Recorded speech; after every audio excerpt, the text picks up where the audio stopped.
It's your boy Marlon. Sunday, man, I'm just going for a little ride. Take care of a few things real quick. While this weather allowing me to do such. Close to 50 degrees.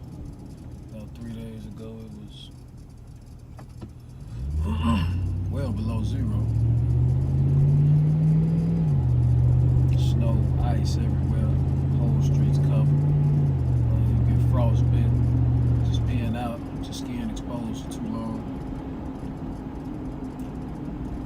And now 3 days later, 50-degree weather, feel like springtime, nice as hell. Majority of the snow gone. You come outside with shorts and a t-shirt.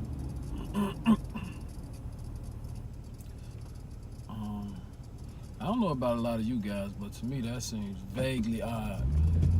I've been alive for almost 40 years. I've just never seen the weather like this before. But regardless of that, man, regardless of the weather,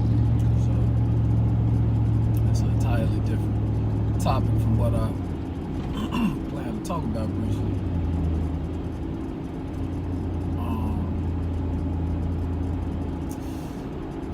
We got a lot of epidemics going on. We got a lot of serious situations taking place in our communities, the urban communities, the predominantly black communities, the Latin communities, as well as the Caucasian communities. We got things taking place that's causing catastrophic disturbances amongst these communities. And I'm not just talking about the liquor stores, restaurants, education system, religion, these churches and stuff. I'm not talking about all these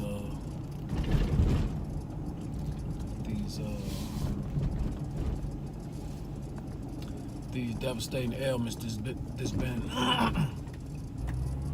comprised and toppled all over the urban communities throughout America.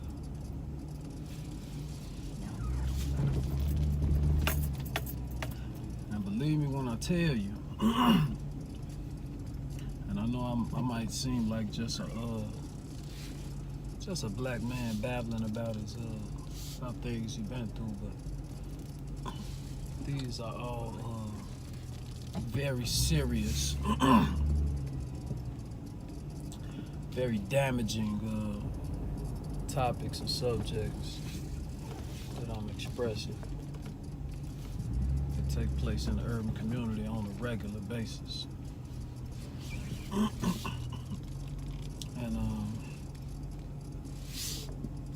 we haven't been careful at all to protect ourselves or to somehow disengage from all this craziness that's taking place in our community.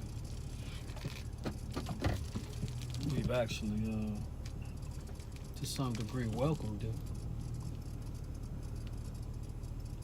And let it become a part of our daily lifestyles and occasions and whatever may have you, whatever you want to call it, or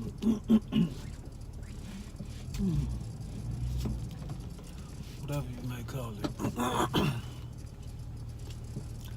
It's just the things that's been instilled in us, the ignorance that's been instilled in us, and we hold on to it like a prized trophy, and we display it with full throttle at any given instance, you know. and this pertaining to all us as black people, as Aboriginal, indigenous people, as African Americans, as Africans, or whatever you want to call yourself. This all pertains to us and how we move about in our urban communities. A lot of us, we view each other a certain type of way due to these indifferences, and and these certain traits that's been instilled in us. We judge each other. We quick to harm each other, however we can, mentally, verbally, physically, emotionally, spiritually. Yeah, we harm each other spiritually too through these religious institutions. These religious institutions, they they more dangerous in a lot of cases, more so dangerous than the liquor stores that push alcoholism and promote tobacco use and sell us all these poisons. The religious institutions in most cases are just as deadly and just as mind altering and had this negative effect on us mentally. Just as much as the the liquor stores or the grease spots, the fast food restaurants, the McDonald's and the gyro spots, the Italian beef spots. Man, all of it is poison. All of it is to cause harmful ingestion, whether mentally or physically or emotionally. Each one of these institutions are here to cause the urban community even more vague oppression, constant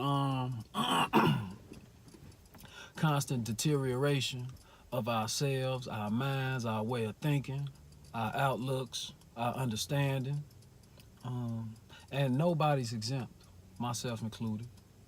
I'm just a prime example of everything that's going on because I done been through so much in the urban community. 38 years from birth all the way up until I'll be 39 this year. This 2019. I was born 1980 in October. And this is 2019, man. I watched the whole evolution of our destruction take place and was in the middle of it. I was dead smack in the storm of it. I watched the drug epidemic take place. Not just the cocaine epidemic started it.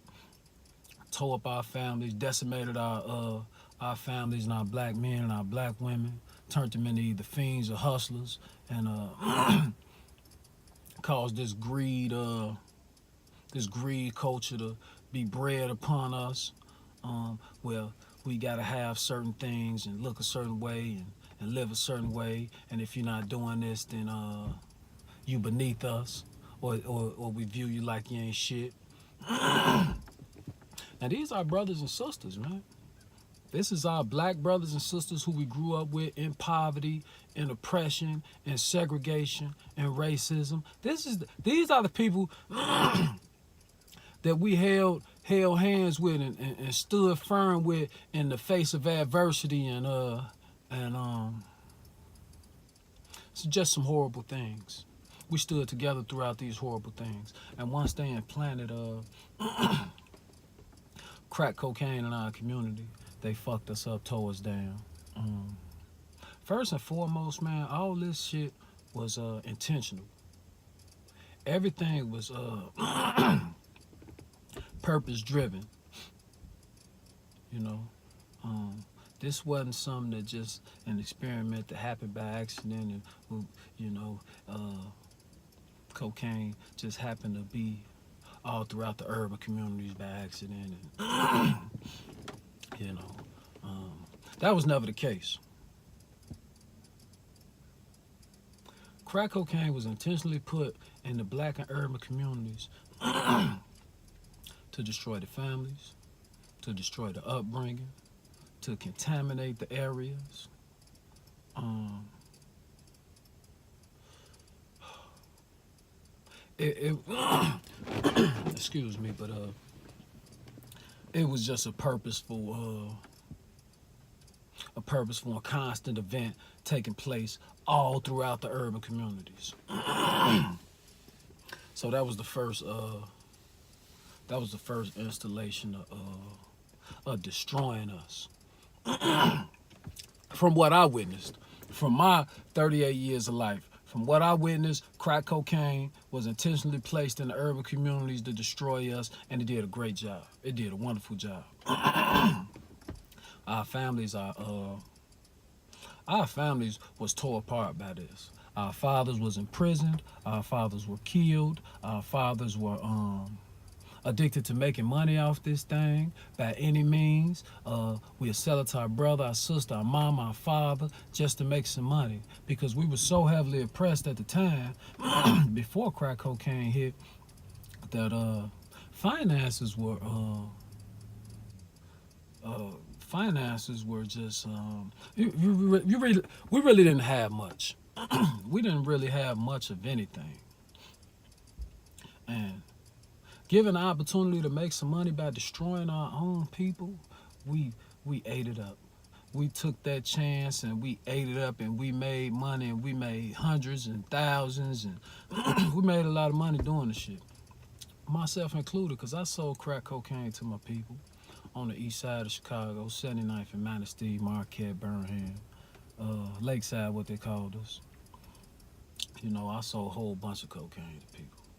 You know, I wasn't no kingpin, but I was a peddler.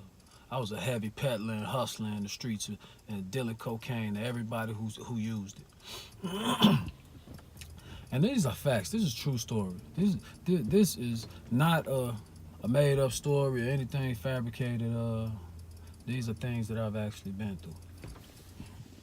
I sold cocaine to my stepfather, you know, easily, with no remorse. Doing the things that I didn't affect my sleeping at night, because, you know, I was just able to provide. That's all I cared about, being able to provide for my people, my family, myself. That's what gave me peace of mind and ease when I went to sleep at night. But on the other hand, I was destroying my community, and I knew it, and I didn't give a fuck. You know, I was a gangbanger. The people, they caught me up so much and put me in the penitentiary so much. That was my label. I was either in the streets hustling or in the penitentiary doing hard time. And these are facts. Anybody that know me can vouch for it. But the reason that I brought that point up is because this is an ongoing thing in the black and urban communities. This cycle didn't stop or cease when I went to the penitentiary, when they put me down for 11 and a half years of my life. You know, my very first bit, I was 16, going on 17 years old. And I was out there, you know, I ain't really had much. I was out there robbing and taking people's shit, you know, just trying to provide. Trying to make a way for myself. I ain't really know much, young. And them people gave me 12 and a half. No, they gave me 12 years. I had to do 6 years and some months, because I lost some time or some shit. Something like that. I know I had to do at least 6 years off of it. It was so long ago, but it happened. And they gave me 12 years, man. They didn't give me a chance. I was 16 years old, man. Man lost in society, ain't know which way, no direction, no daddy in the house. My mama, she was never an addict of heavy drugs, but she was an addict of cigarettes, Newport cigarettes, and Coca-Cola pop. Yes, those are highly addictive entities installed in the urban community. It ain't just cocaine. It ain't just these new designer drugs. It's cigarettes. It's pop. It's food. It's a lot of things. It's prescription drugs. It's a lot of ailments in the urban community that could take you down. That could alter your mind and destroy you without you even knowing. You'd be comfortable destroying yourself. Back in those days, I was so young and ill-minded that I didn't know no better. So they slammed me, gave me 12 years. I wound up doing 6 or something like that, around 6. I get out. I learned a lot in the penitentiary. I actually think the penitentiary was saved my life because I'd just be another statistic, another dead young black boy out there in the streets that couldn't find his way and fucked up and got killed, you know. Due to my own brother and the manipulation of his mind to the point where he feel like I ain't worth shit, I'ma kill this nigga, you know. And that's how we look at people, you know, how we look at each other, rather, you know. Have an altercation with your brother or your sister, kill him dead in the middle of the streets. Don't give no fuck about him. Don't give a fuck about his family, his brothers, his sisters, his mama, his daddy, if he got kids, if she got kids. Don't give a fuck about none of that. Just kill him. Kill him. He pissed me out to the point where I'm going to shoot him in his face and kill him, or just harm him however I can till he die. And these are the outlooks that's been planted in our heads. This shit been instilled in us, man.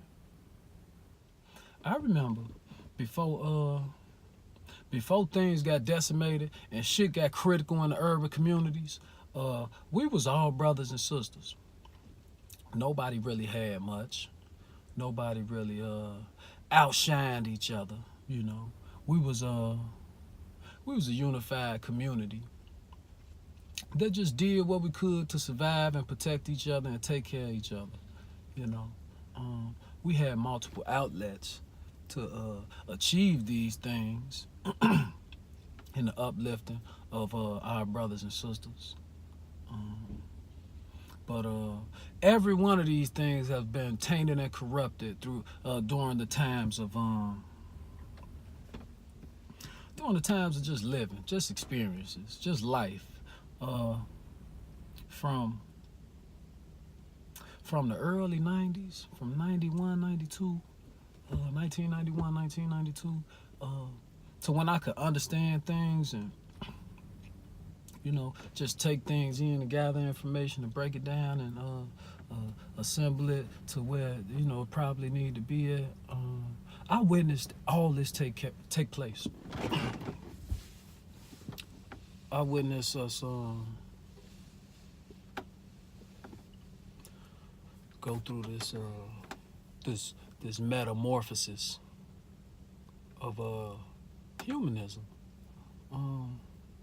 We started out subtle and peaceful and caring and loving and family orientated and driven and prideful and we had integrity and honor and dignity amongst each other. We respected each other. We respected our elders. We taught our young. Our young looked up to us as idols because we were men and women of integrity and trying to make a better way for ourselves on a positive note. I mean, everywhere you had knuckleheads and people that's negative, but overall, we was a unified brother and sisterhood that was about upliftment and taking care of each other as a whole.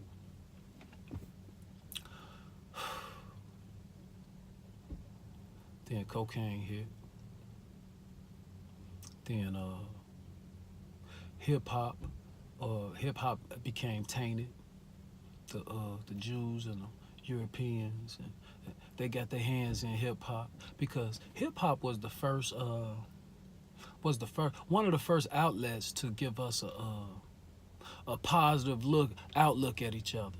You know, we was about bigging up our brothers and sisters, and you know, expressing that verbally through hip hop and melodies and certain forms of artistry. And then it got took over. Then it got infiltrated. You know, white people came. In a nutshell, the Jews came, gave the black people a whole bunch of money to push a negative image on us. You know, and I think it started out with with the No Limit records and the Cash Money records and stuff like that. You know, they give them a whole bunch. They gave black folks a bag to negatively bash and destroy and just taint our community. You know, because hip hop, rap, whatever you want to call it, was a huge outlet, a gigantic market to for black folks to communicate. You know, we talked about our experiences. We talked about the outcomes of our experiences. We talked about things that pertain to us. We talked about our culture as a whole, and the powers that be got a hold of that and dangled a bag over our young black men and women faces and told us that if you wanna make this money, if you wanna live luxurious, if you wanna be able to step out of poverty and into some form of wealth, then you gotta say it like this, you gotta do it like this, you gotta push this, you gotta promote this. This how we want you to do it. And if you do it well, we'll pay you well.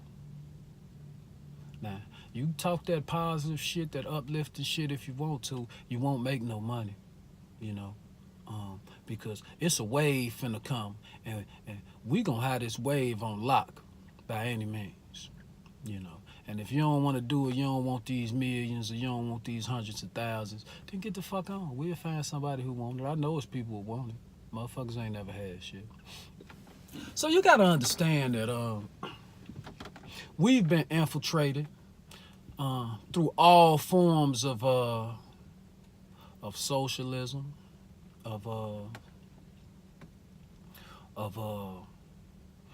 we've just been infiltrated by all angles, you know. And hip hop was one of the main contributors. Drugs was one of the main contributors. Our educational system is one of the main contributors, because they heavily press this workforce mentality throughout the urban community. You know, from when you start going to school, they teach you about the history of the white man, how the white man is dominant, how the white man is superior. They don't really teach you about your history, about how black people was, Africans and black people and indigenous people were,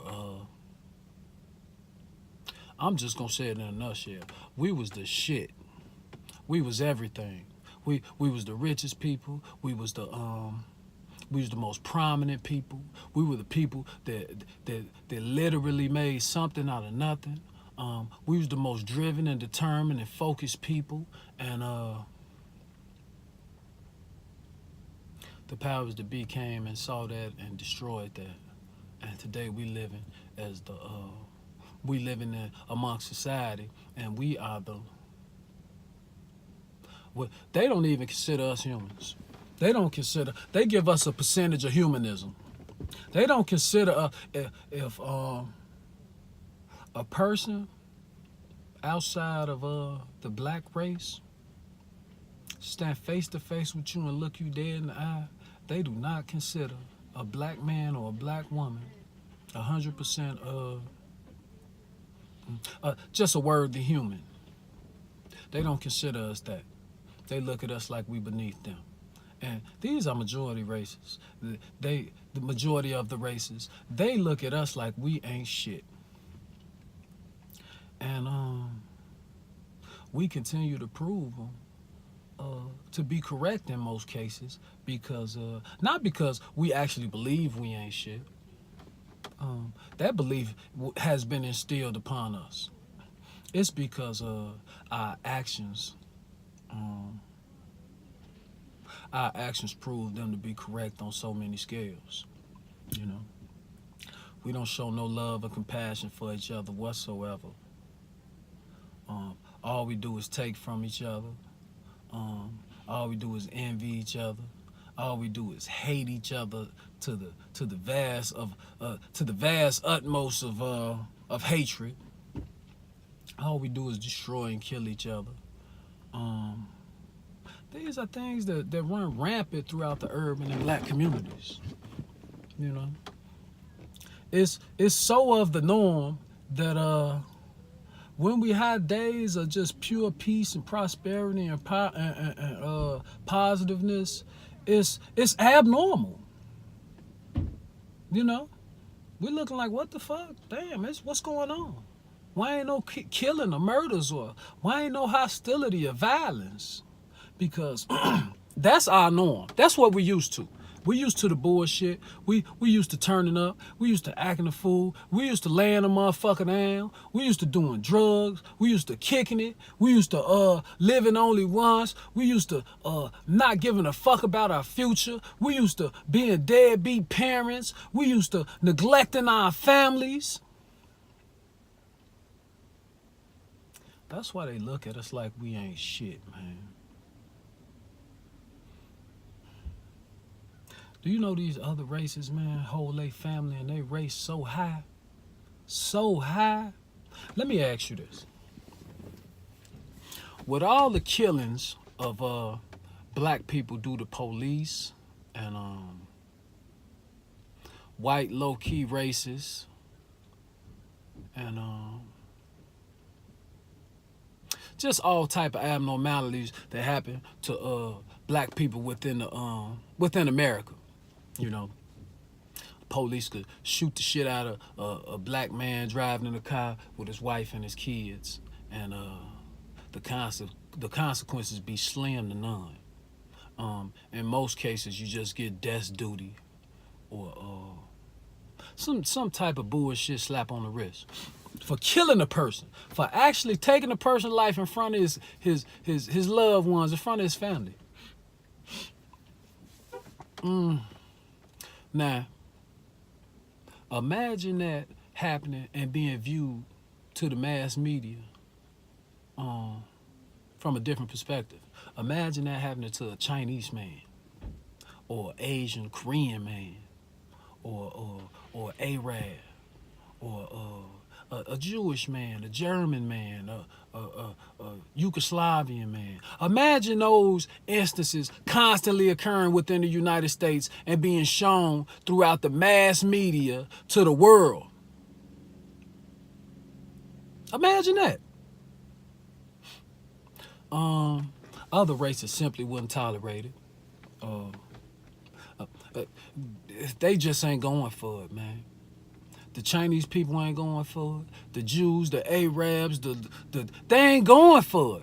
Blacks and Latinos is the only people that could get their ass blammed down in the streets with no repercussions behind it, and it gets swept under the rug, and a week later you won't hear shit about it. Why is that? Because we don't hold our self-worth or self-value high. If somebody, and this is just a mindset that's been instilled in us.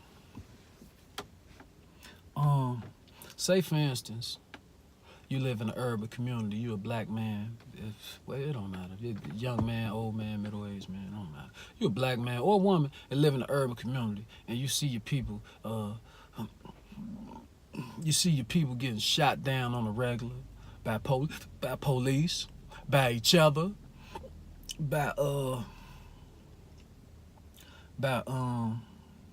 you just see your people dying on a regular.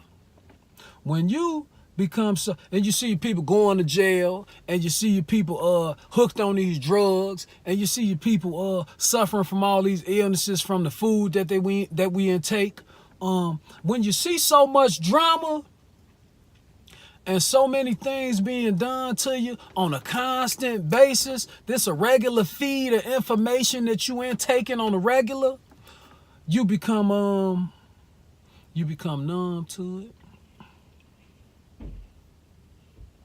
It becomes of the norm to you. So if we ingesting all these things on the regular and it's becoming numbing to us, it happens so much that it don't even bother us. You know, somebody got killed, we give them a rest in peace hashtag and put their face on the shirt and make a little a Hennessy mural for them, and that's it. You know, when our brothers and sisters go to jail for selling drugs or doing some type of negative action, and they get slammed 10, 15 years, you know, we look at it like, oh man, fam done fucked up, he out of there, you know, he gone. We don't research and investigate each other or do nothing to try to help or uplift each other or get each other out these situations, or hey, all we do, you know what we do? And there's another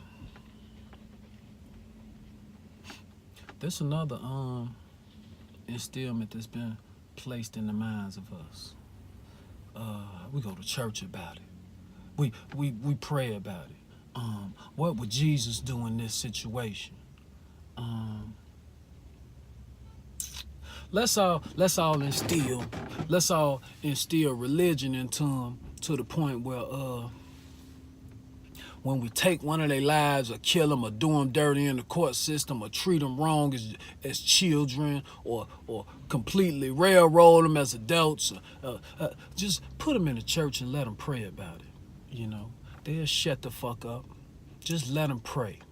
Just close your mouth and look up to the sky and put your hands together and pray about it. It's gonna be all right, you know. Now we've been enduring this for so many decades. We've been enduring this and I'm just gonna say the last 30 years. The last 3 decades, I witnessed this shit unfold in its most unprecedented form, you know. And it appalls me because we actually all witnessed it and let it unfold and fell victim to it. In most cases, because we was brainwashed, we was influenced by financial stability. You know, we was coerced by our very own people because they was coerced by other people and taught them how to coerce us. You know, all in the name of some money. You know, give them some money, they'll lead their people astray. You know, give them a tax-exempt church and let them push this religion on their people. And have them looking at things one way and living a certain way, and you got to be right by Jesus, else you're gonna perish in hell. And they instill fear and division and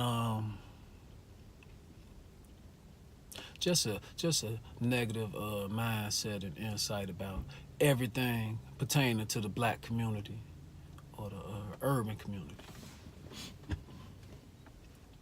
And everything that I'm saying is all factual.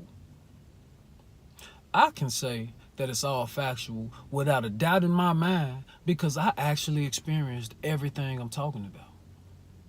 I was a devout Christian, heavy Jesus believer. I turn my back on everybody for Jesus. That's what they want. They want you to be like that. If you ain't willing to sacrifice it all in the name of Jesus, then you gonna go to hell, boy. You understand that? It's a lot of people that understand that but don't understand that. It's a lot of people that are very woke to the subject matters that I'm expressing,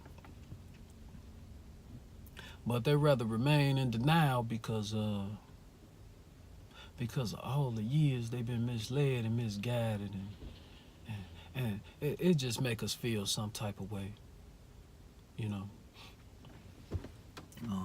We all got families to feed. We got children to raise, and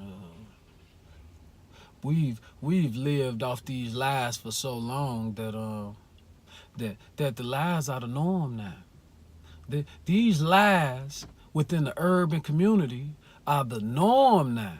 This is what we used to. Even the woke brothers, even the ones that know that things ain't right, shit ain't right. We've been heavily oppressed. We've been treated a certain way. We've been stripped of our rights as humans. We've been it's just an onslaught of negativity throughout the urban communities. And we ain't lacking in no area because they fucking us up from the healthcare to these CVS's and Walgreens that's on the corners. Let me say, look, what you see when you go in the urban community, and these facts, this any urban community, anyone in America that's of some type of standard norm. You see liquor stores heavy. They sell all the liquors, the cigarettes, the beers, the wines, the blunts, the tobacco. They sell all the poison, all the heavy poison. All the mind-altering poison. They sell it, easily. Well, and they checking the bag off of it. So you see liquor stores, you see fast food restaurants that sell us this garbage. Who have you ever ate a home cooked meal? Just a great home cooked meal, not the pork and all that old shit, not the bullshit. Some good food, just some good food. And then go try to eat some quick fast food restaurant shit. Boy, it tastes terrible. It tastes horrible. It turns your stomach. It sit on your stomach. It's hard to digest. It fuck you up. So the fast food restaurants, and I'm talking about the ones, I ain't talking about the McDonald's because McDonald's fucking everybody up.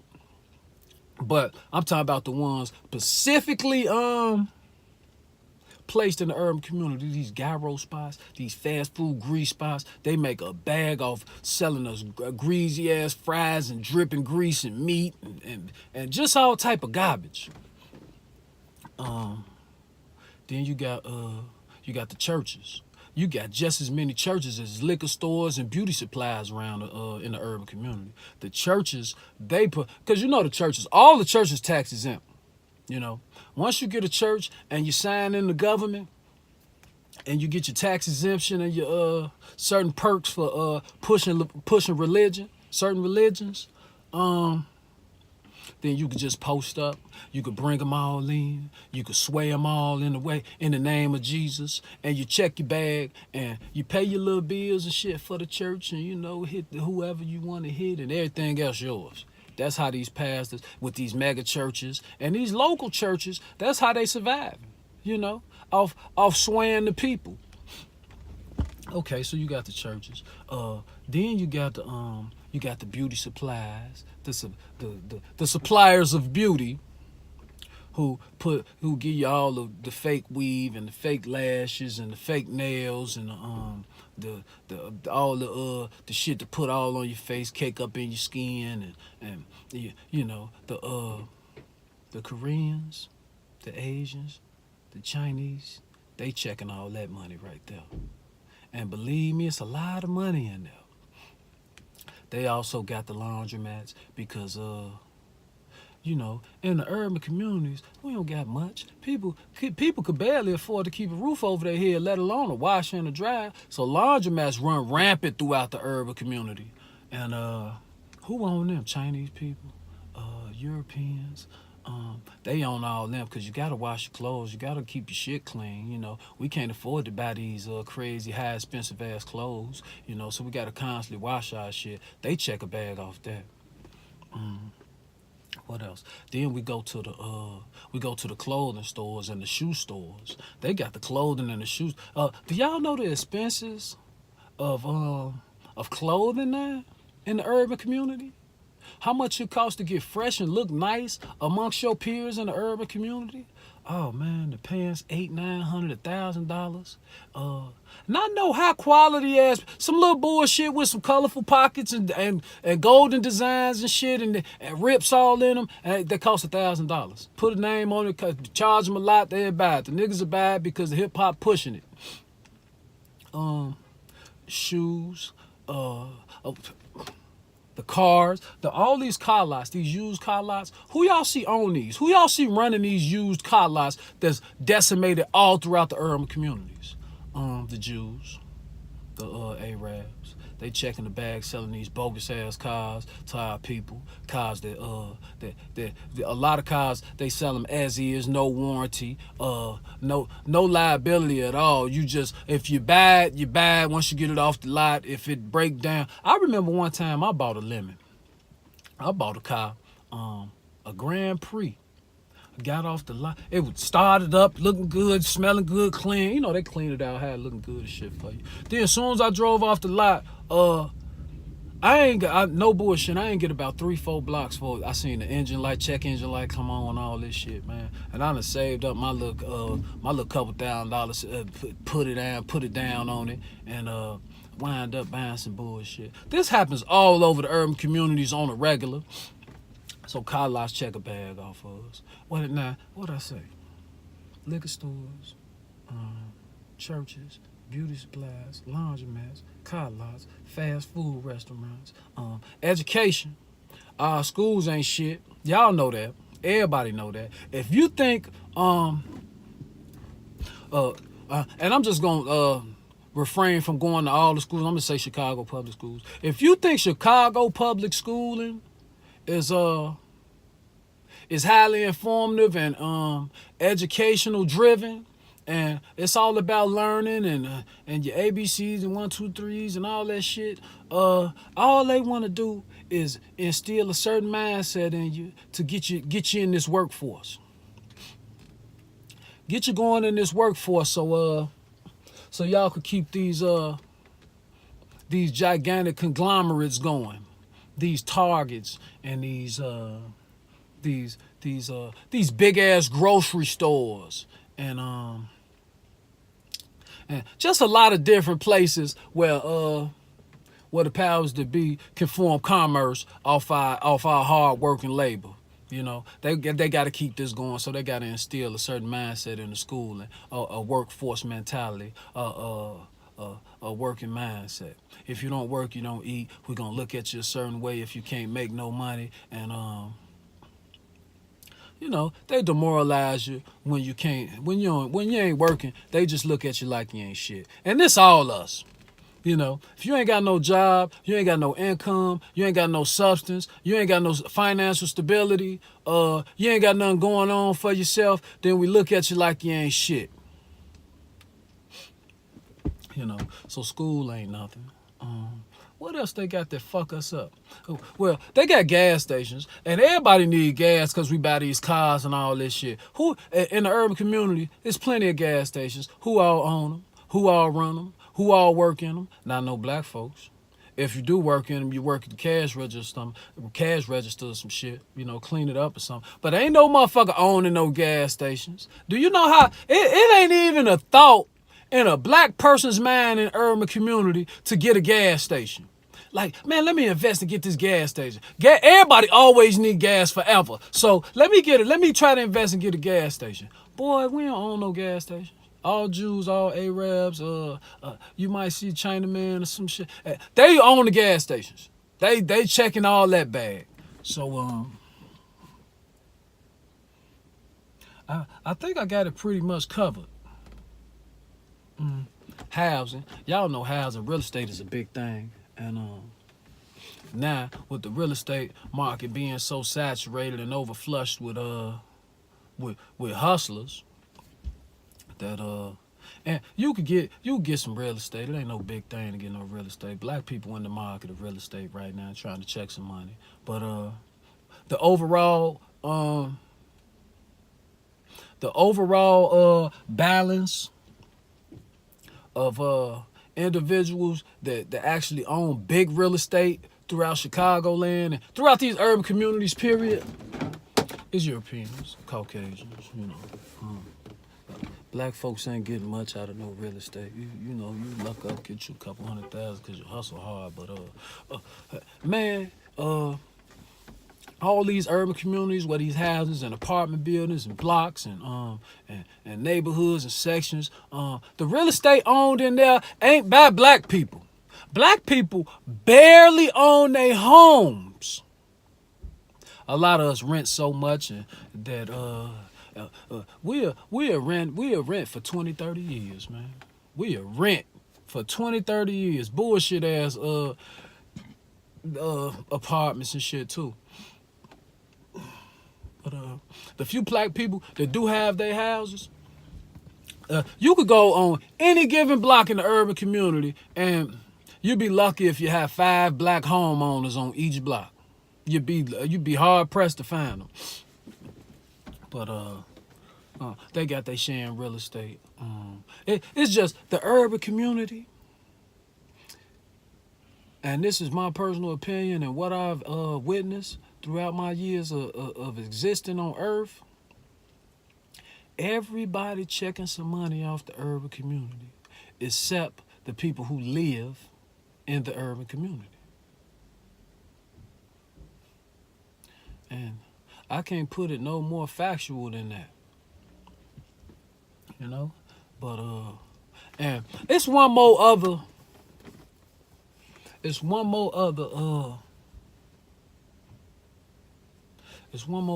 very important entity that I want to add and include in all these factors of our oppression throughout the urban community. And that's law enforcement. That is the blue and whites. That is the detectives. That's the undercovers. That's the SWAT. That's whatever law enforcement feel that they feel necessary in order to keep you oppressed, to keep you fearful, to keep you conscious of what you're doing right and what you're doing wrong. Law enforcement is a motherfucker in the urban community, man. If y'all think that we've all been a bunch of hostile African Americans that don't know how to contain ourselves, and we vulgar and we aggressive and violent, and we don't got no education and we ignorant, and we just do anything in the urban community. It's got to that point because it's been things that's been instilled and constantly heavily pressed upon us, you know, that developed that mind state. But if you think those were our initial traits, and we need to have the police districts and these big ass police stations and everywhere all throughout the urban community, if you think we just like that and they did that to keep us in line or keep us in check, you guys, everyone that's listening to this video, and everyone that got the mindset of these niggas don't know how to act and you got to keep them contained by the police, y'all are highly mistaken. Some of the best and brightest and most gifted and insightful and intelligent and people of substance come from the black and urban communities. But these police do us so wrong in these communities. First of all, they profile us like a motherfucker. Ain't no probable cause for doing nothing that they do. You know, everything is an assumption. Everything is suspicious. You can't walk out your door without being a suspect.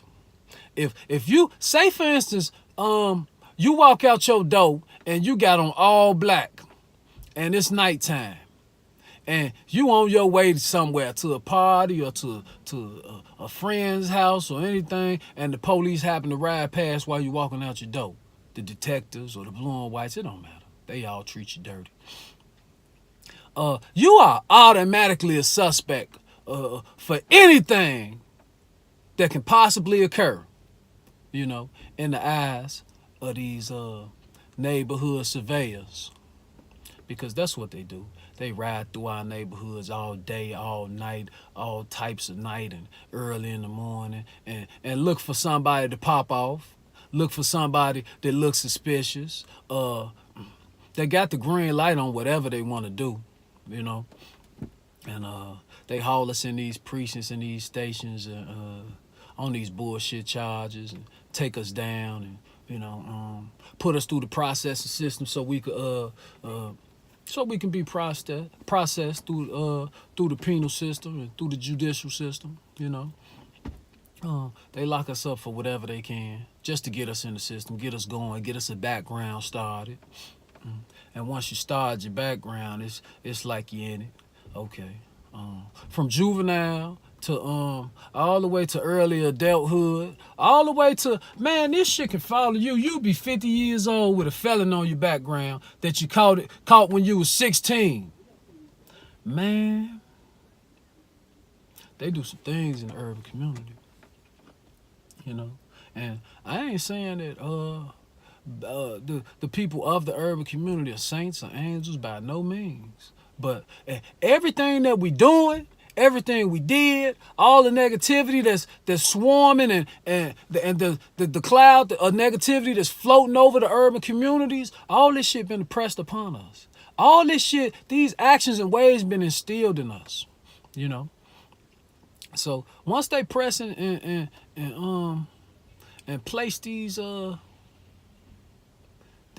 mindsets in us, in our minds, and fuck us up mentally, you know, now it's time to come get these niggas.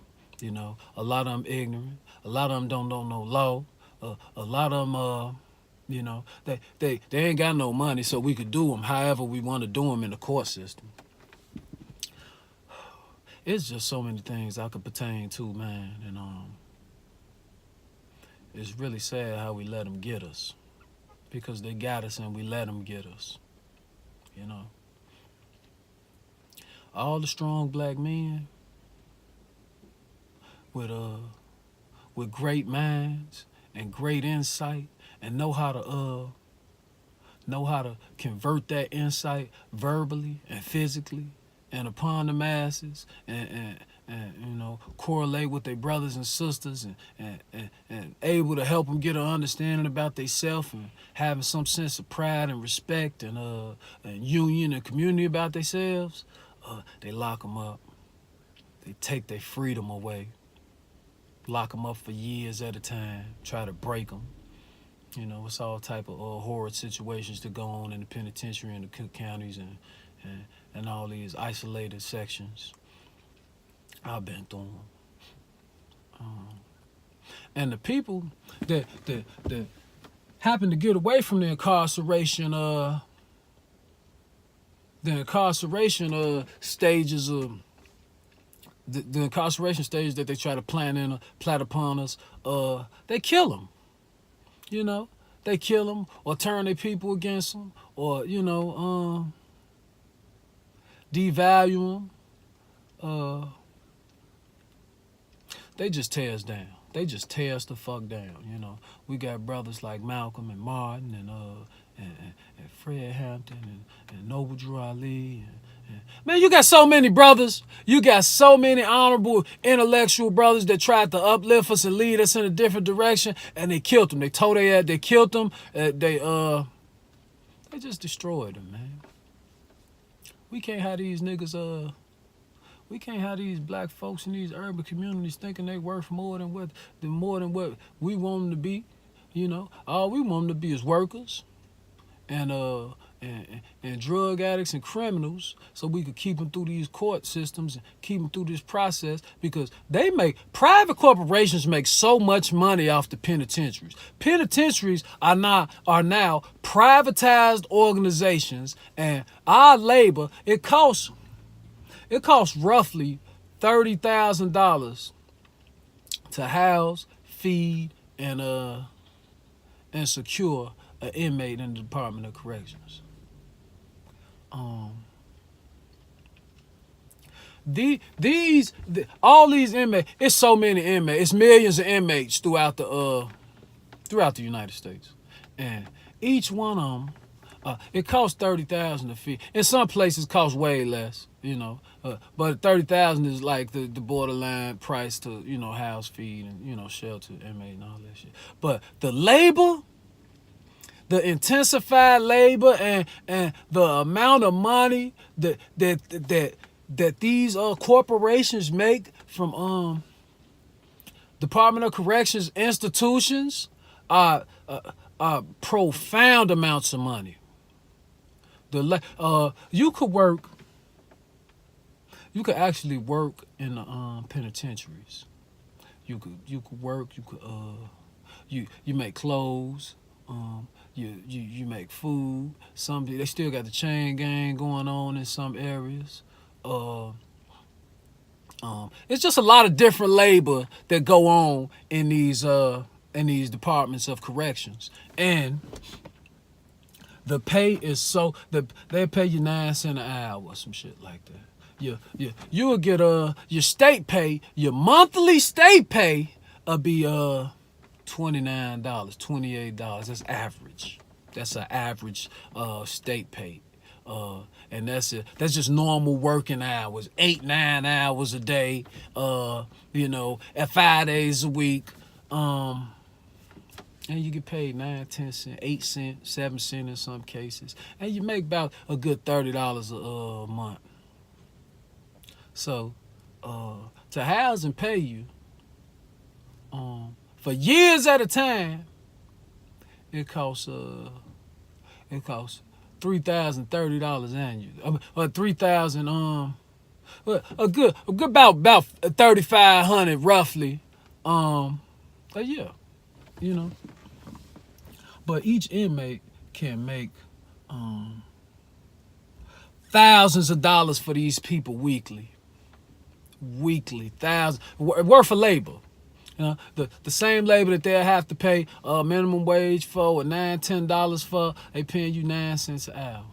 They make so much money through these privatized Department of Corrections that's going up all over the nation, actually, you know. But I've been through these institutions, and I just know firsthand they ain't shit. They do you wrong. You don't learn. Ain't no reform. It's so much more recidivism than it is reform, and that's just how they check their money. You know, it's all about money. If everything is all about money and making sure that somebody taken care of, you know, at the expense of the urban community.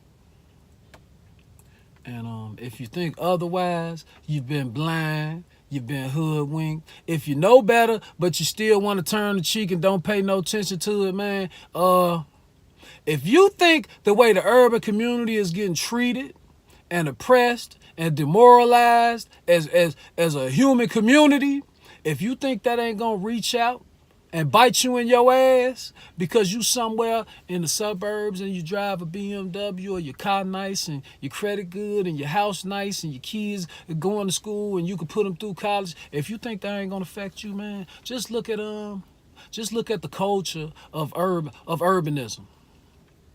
Look at the urban culture, how it's taking over everything. You know, from music to TV to movies to media, socialism, all over Facebook and YouTube and Instagram and Twitter and Snapchat. Man, if you think that this gonna continue to be an isolated issue and it's gonna stay in the urban community, then you're sadly mistaken, man. And it's time to make some changes, y'all.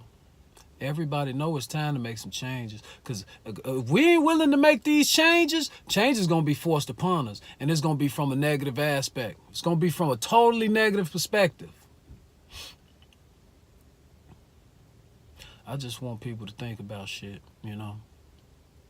And I'm going to continue to make these videos and give y'all something to think about, because everything I'm saying is factual. Ain't shit frivolous. Ain't shit made up. I ain't trying to look good or shit. Y'all see me. I wear the same shit all the time. I ain't on shit.